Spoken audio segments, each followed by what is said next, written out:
और चलिए पहाड़ प्रभात की शुरुआत करेंगे जोशीमठ आपदा से जुड़ी इस वक्त की बड़ी खबर के साथ। असुरक्षित, सुरक्षित और बफर जोन में जोशीमठ को बांटा जाएगा। डीएम चमोली को जोन के आधार पर चिन्हीकरण के आदेश दे दिए हैं और ज्यादा बड़ी दरारों वाले मकानों को गिराने की सिफारिश कर चुकी है एक्सपर्ट कमेटी। असुरक्षित जोन में ऐसे मकान होंगे जो ज्यादा जर्जर और रहने लायक नहीं है। सुरक्षित जोन में वो भवन होंगे जिनमें हल्की दरारें हैं और दरारों का आकार स्थिर है, बढ़ नहीं रहा है। बफर जोन में वो भवन होंगे जिनमें हल्की दरारें हैं लेकिन दरारों के बढ़ने का खतरा है। और चलिए इस खबर पर और ज्यादा जानकारी देने के लिए ब्यूरो चीफ अजीत सिंह राठी हमारे साथ जुड़े हैं। अजीत जी, हर संभव कदम उठाए जा रहे हैं जोशीमठ को बचाने के लिए। अब 3 जोन में बांटा गया है जोशीमठ को, और क्या कदम उठाए जा रहे हैं इस वक्त जोशीमठ को बचाने के लिए? आयुष, देखिए अभी जैसा अभी अपने दर्शकों को बताया है कि 3 जोन में जोशीमठ शहर को बांटने का एक निर्देश दिए गए हैं जिलाधिकारी चमोली को। तो जिलाधिकारी चमोली से कहा गया है कि असुरक्षित, सुरक्षित और बफर जोन, तो 3 कैटेगरी 3 जोन होंगे पूरे जोशीमठ शहर के। उसमें ये क्लियर भी किया गया है कि जो असुरक्षित जोन होंगे तो उनमें ये देखा जाएगा कि भवन बहुत जर्जर होना चाहिए, पूरी तरह से असुरक्षित होना चाहिए। जी। इसी तरह से जैसे बफर जोन में अगर इन्होंने जो कैटेगरी जिस तरह के भवनों की रखी है उसमें हल्की दरारें हों और उनके बढ़ने का खतरा ना हो, मतलब वो बहुत दिन से स्थिर हों, वो उनका साइज ना बढ़ रहा हो, ऐसे लोग ऐसे बफर जोन में रहेंगे। और सेफ जोन में भी उसी तरह का रहेगा कि जहां भी कोई भी भवन में दरार आती है तो वो मतलब उसका साइज नहीं बढ़ रहा है, छोटी दरारें हैं, छत बिल्कुल ठीक है। तो इस तरह से ये पूरे शहर को, पूरे नगर को ये 3 जोन में बांट करके लोगों को सुरक्षित रखने का। चलिए, बिल्कुल, बहुत धन्यवाद अजीत जी तमाम जानकारी देने के लिए आपका। और एक और बड़ी खबर आपको बता दें इसी मामले से जुड़ी हुई। दिल्ली से जोशीमठ के लिए रवाना हुई है एनडीएमए की टीम। एनडीएमए और सीमा प्रबंधन की टीम जोशीमठ का दौरा करने के लिए रवाना हो चुकी है और जोशीमठ आपदा पर एक्शन में अब केंद्र सरकार भी नजर आ रही है। गृह मंत्रालय में सीमा प्रबंधन के सचिव भी जोशीमठ जा रहे हैं। पीएम के प्रधान सचिव की बैठक के बाद यह फैसला हुआ और 7 संस्थानों के विशेषज्ञों की टीम हालात का अध्ययन करके अपनी रिपोर्ट केंद्र को सौंपेगी। इन संस्थानों के विशेषज्ञ रिपोर्ट सौंपेंगे। कौन कौन से संस्थान शामिल है ये बता दें आपको। राष्ट्रीय आपदा प्रबंधन प्राधिकरण इसमें शामिल है, राष्ट्रीय आपदा प्रबंधन इंस्टीट्यूट और भारतीय भूगर्भ सर्वे संस्थान आईआईटी रुड़की की टीम भी इसमें शामिल है जो कि जोशीमठ में अध्ययन करेगी। तो एनडीएमए और सीमा प्रबंधन की टीमें जोशीमठ के लिए रवाना हो चुकी है। आज से ही जो अध्ययन है वो शुरू हो जाएगा। और चलिए इस खबर पर और ज्यादा जानकारी देने के लिए 2 संवाददाता मेरे साथ इस वक्त जुड़े हुए हैं। दिल्ली से संवाददाता अविनाश तिवारी सीधा लाइव हमारे साथ जुड़े हुए हैं और जोशीमठ से रवि कैंतुरा इस वक्त सीधा लाइव है।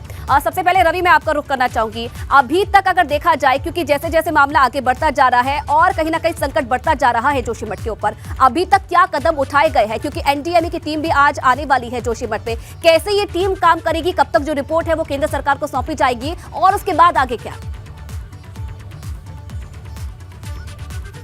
जी बिल्कुल, देखिए अभी तक की अगर बात की जाए तो इस तरीके से जो प्रभावित परिवार है उनको शिफ्ट करने का ही काम किया जा रहा है। अभी 68 परिवारों को शिफ्ट किया गया है जबकि 600 से अधिक की संख्या पहुंच चुकी है। और जिस तरीके से अब 3 जोन में इस शहर को बांटा जाना है उसके भी निर्देश हो गए हैं, क्योंकि एक एक्सपर्ट कमेटी जो यहाँ पर आई थी उन्होंने अपनी रिपोर्ट दी है और इस तरीके से 3 जोनों में बांट के सुरक्षित, असुरक्षित और बफर जोन में इस शहर को बांटा जाएगा ताकि हर एक परिवार की सुरक्षा को देखा जा सके। इसके साथ ही अभी तक बात करें तो जो राहत शिविर है वहाँ पर लोग रुके हुए हैं और कुछ लोग जो है अपने अपने जो उनके अन्य जगह है वहाँ पर वो लोग चले गए हैं। लेकिन आज जिस तरीके से एनडीएमए और सचिव सीमा प्रबंधन यहाँ पर आज पहुँच रहे हैं तो वो बड़ा महत्वपूर्ण है, क्योंकि इनके साथ जो भारत सरकार की जो एजेंसियाँ हैं उनमें तो तमाम जो चाहे वो वैज्ञानिकों से जुड़ी हुई हो या फिर जिस तरीके से यहाँ पर जो परीक्षण किया जाना है उससे जुड़े हुए जो महत्वपूर्ण जो टीम है वो यहाँ पर पहुँचेगी और पूरी अपनी एक विस्तृत रिपोर्ट तैयार करेगी। क्योंकि भारत सरकार की ओर से इस वक्त जो जोशीमठ की जो आपदा है उसमें किस तरीके से ये सहायता की जा सकती है केंद्रीय एजेंसियों के द्वारा, उन पर काम किया जा रहा है। और यहाँ पर जब टीमें पहुँचेंगी वो अपनी एक रिपोर्ट देंगी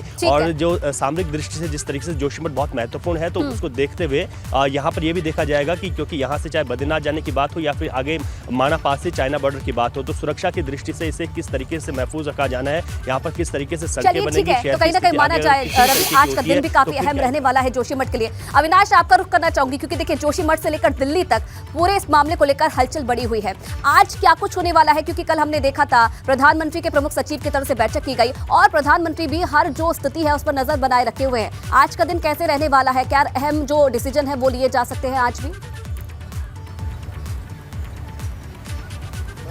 देखिए, अगर बात करें तो जिस तरीके से आज दो बेहद महत्वपूर्ण टीम जोशीमठ जा रही है, जिसमें अगर बात करें तो सीमा प्रबंधन के सचिव हैं और इसके अलावा अगर बात करें तो एनडीएमए के अधिकारी हैं, तो ये वहाँ सबसे पहले जाकर देखेंगे किस तरीके से अभी वर्तमान में हालात हैं। क्या जो दरारें हैं वो अब पड़ना बंद हो गई या फिर दरारें अभी पड़ रही हैं, और पड़ रही हैं अगर दरारें तो उनमें किस तरीके से अब बदलाव हुआ है, क्या पहले की तरह मोटी दरारें पड़ रही हैं या फिर हल्की दरारें हैं। तो इन तमाम सारी चीज़ों का जायजा लेने के बाद एक विस्तृत रिपोर्ट प्रधानमंत्री कार्यालय को सौंपी जाएगी, जिसके बाद फिर आगे के लिए निर्णय लिए जाएंगे। क्योंकि जिस तरीके से कल प्रधानमंत्री कार्यालय में प्रधान सचिव पीके मिश्रा की अध्यक्षता में ये बैठक हुई, उसमें उत्तराखंड के तमाम सारे अधिकारी मौजूद रहे और जिन्होंने इन तमाम सारे सर्वेक्षण को अंजाम दिया है वो भी साथ में मौजूद रहे। उनसे ये जानकारी ली गई है कि किस तरीके से वर्तमान में हालात है और क्या अभी भी आपदा जारी है या फिर जो अभी आपदा आई थी वो रुक गई है, अब केवल राहत और बचाव का कार्य करना है। तो ये तमाम सारी चीज़ों की जानकारी ली जा रही है, क्योंकि जोशीमठ बेहद ही महत्वपूर्ण सामरिक दृष्टि से है, क्योंकि आगे जिस तरीके से चीन का बॉर्डर है और इसके साथ साथ अगर बात करें तो धार्मिक दृष्टि से भी काफी महत्वपूर्ण है, क्योंकि बद्रीनाथ धाम का द्वार कहा जाता है जोशीमठ, और लिहाजा इसीलिए केंद्र सरकार लगातार चिंतित है। और कल प्रधानमंत्री ने भी मुख्यमंत्री पुष्कर सिंह धामी से फोन करके पूरी विस्तृत जानकारी ली थी। सारी केंद्रीय एजेंसियों को कहा गया है कि जो भी यथासंभव प्रयास हो वो करे। प्रधानमंत्री के प्रधान सचिव ने साफ तौर पर कहा कि तमाम सारे मंत्रालय आपस में कोऑर्डिनेशन करके जो भी उत्तराखंड सरकार की ओर से डिमांड की जाए उसको पूरा करने का प्रयास करें। ठीक है अविनाश, एक बार फिर से रवि का मैं रुख करूंगी। रवि, क्योंकि देखिए जोशीमठ को जितनी जल्दी बचाने की कोशिश की जाए वो सारी कोशिशें अपनाई जा रही है। एनडीएमए की जो टीम है वो आज पहुंचने वाली है, क्या जानकारी है इस टीम को लेकर, कब तक ये टीम पहुंचेगी और कैसे जो इनका अध्ययन है वो उसकी शुरुआत होगी, कब से शुरुआत होगी, इसे लेकर क्या जानकारी मिल रही है?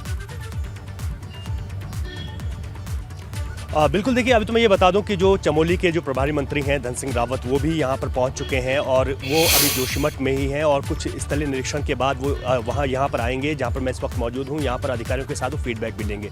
जहाँ तक एनडीएमए की टीम का सवाल है तो तकरीबन माना जा रहा है कि 2 बजे तक वो यहाँ लैंड कर जाएंगे और उसके बाद सबसे पहले जो यहाँ पर जो अधिकारी हैं उनसे वो बातचीत करेंगे और अभी तक क्या क्या कुछ इस पर काम हुआ है, क्योंकि जो जिन जगहों पर इस तरीके की स्थिति बनी है वहाँ पर नाप छाप भी कुछ पिछले दिनों से चल रहा है। और जो एक सबसे बड़ी बात है, जो एक्सपर्ट कमेटी ने जो यहाँ पर जो होटल हैं जो टेढ़े हुए हैं, जो मकान टेढ़े हुए हैं, उनको तोड़ देने की यानी कि उनके ध्वस्तीकरण की सिफारिश भी की है। तो ऐसे में एक तो ये महत्वपूर्ण रहेगा कि कहाँ पर इन जोनों में इस तरीके का होना है। दूसरा, अपनी यहाँ के अधिकारियों की रिपोर्ट के बाद एनडीएमए के जो अधिकारी हैं वो अपना भी एक पूरा परीक्षण यहाँ पर करेंगे।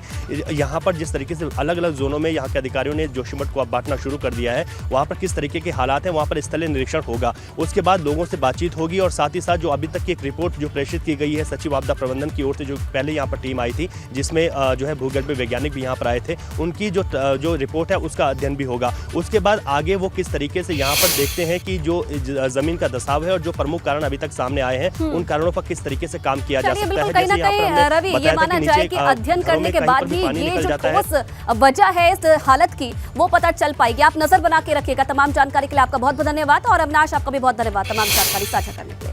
और चलिए एक और बड़ी खबर आपको बता दें, जोशीमठ में प्रशासन पर आपदा पीड़ितों का गुस्सा फूट पड़ा है। एसडीएम कुमकुम पर भड़के पीड़ित और एसडीएम पर प्रभावितों के साथ गलत बर्ताव करने का आरोप लगाया है। आपदा प्रभावितों ने डीएम की गाड़ी का रास्ता रोका है और ये तस्वीरें भी आप देखिए। पीड़ितों से मिलने के लिए वो जा रहे थे, निरीक्षण करने के लिए जा रहे थे, लेकिन इस बीच जो पीड़ित है उनका गुस्सा फूट पड़ा और एसडीएम कुमकुम पर जो पीड़ित ग्रामीण हैं वो जमकर भड़के। एसडीएम पर प्रभावितों के साथ गलत बर्ताव करने का आरोप भी लगाया गया है। डीएम की गाड़ी का रास्ता रोककर और जमकर डीएम पर भड़कते हुए ग्रामीण नजर आए। अभी लेके जाइए आप, है ना।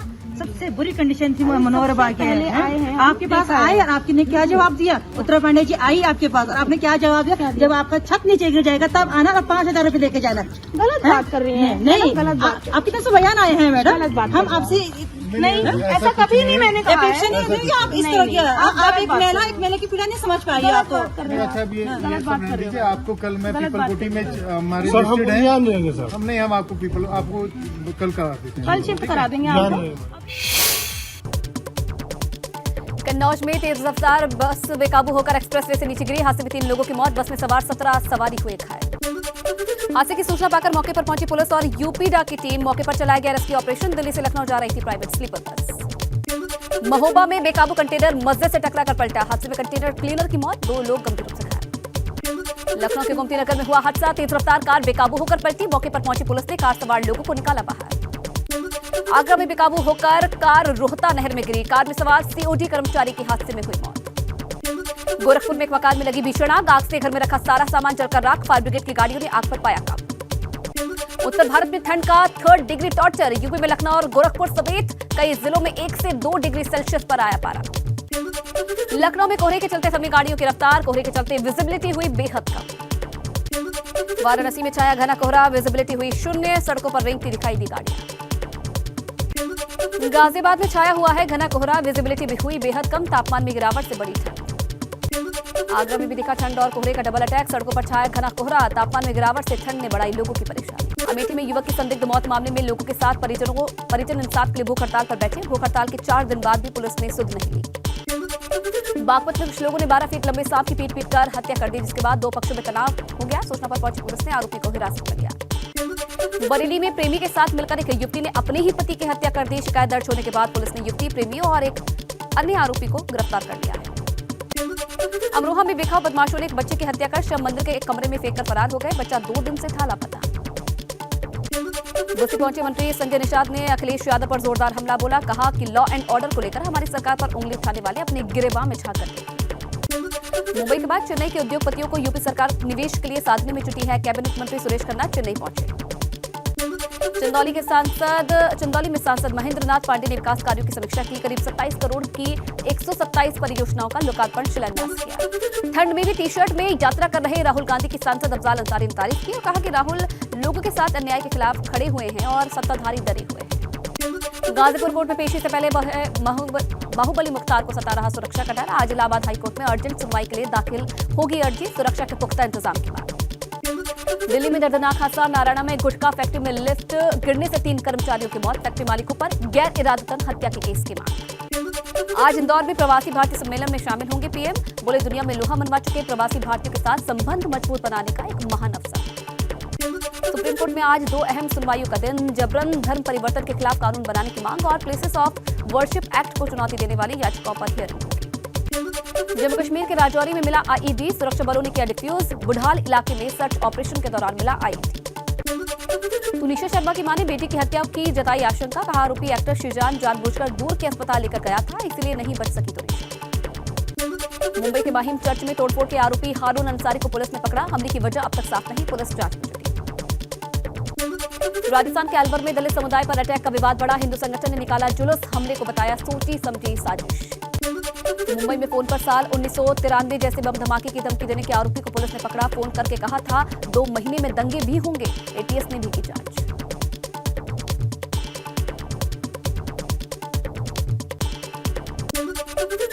हरियाणा के रेवाड़ी में बदमाशों ने फल व्यापारी पर किया हमला। लाठी डंडों से की पिटाई, 3 लोग हुए घायल। घटना सीसीटीवी कैमरे में कैद।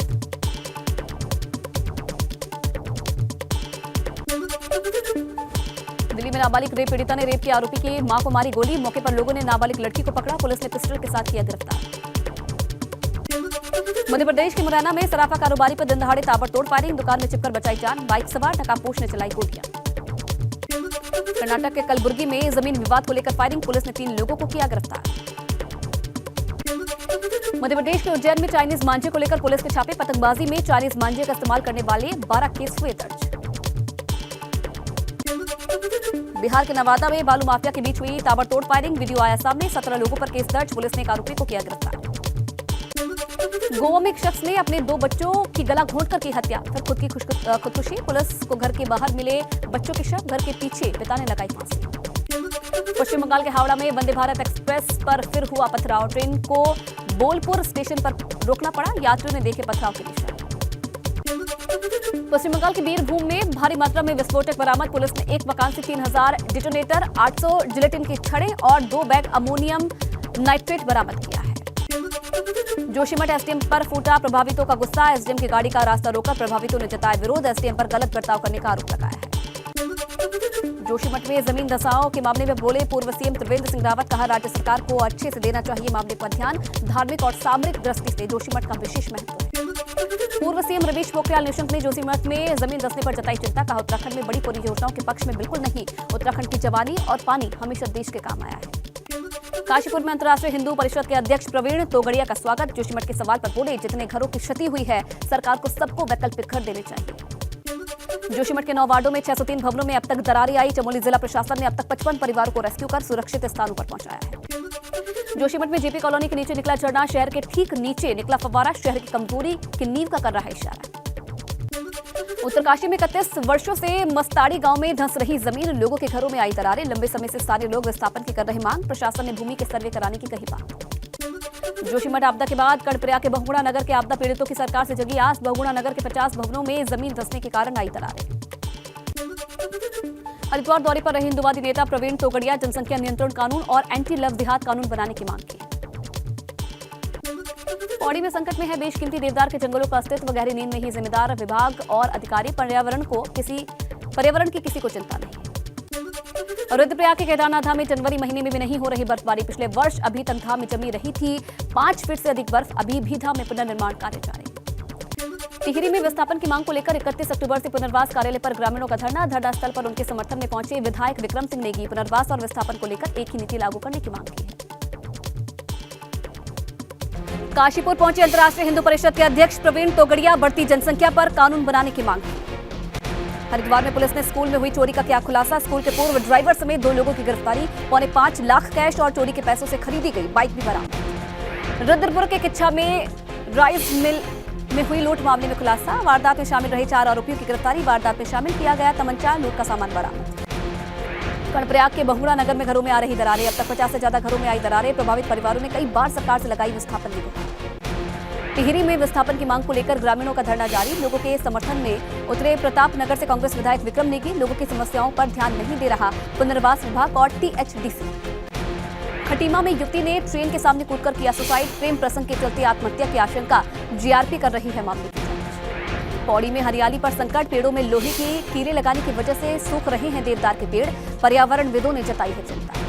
उत्तरकाशी के भपोली गांव में 2 मंजिला मकान में लगी आग। शॉर्ट सर्किट की वजह से आग लगने की आशंका, घर में रखा सारा सामान खाक। हरिद्वार में खड़खड़ी इलाके में घूमता नजर आया गुलदार। गुलदार ने एक कुत्ते पर किया हमला। सीसीटीवी में कैद हुई गुलदार की चहलकदमी। केदारनाथ धाम में इस बार हुई बेहद कम बर्फबारी। जनवरी महीने में भी नहीं गिरी बर्फ। मौसम बदलने पर पर्यावरणविद भी हैरान।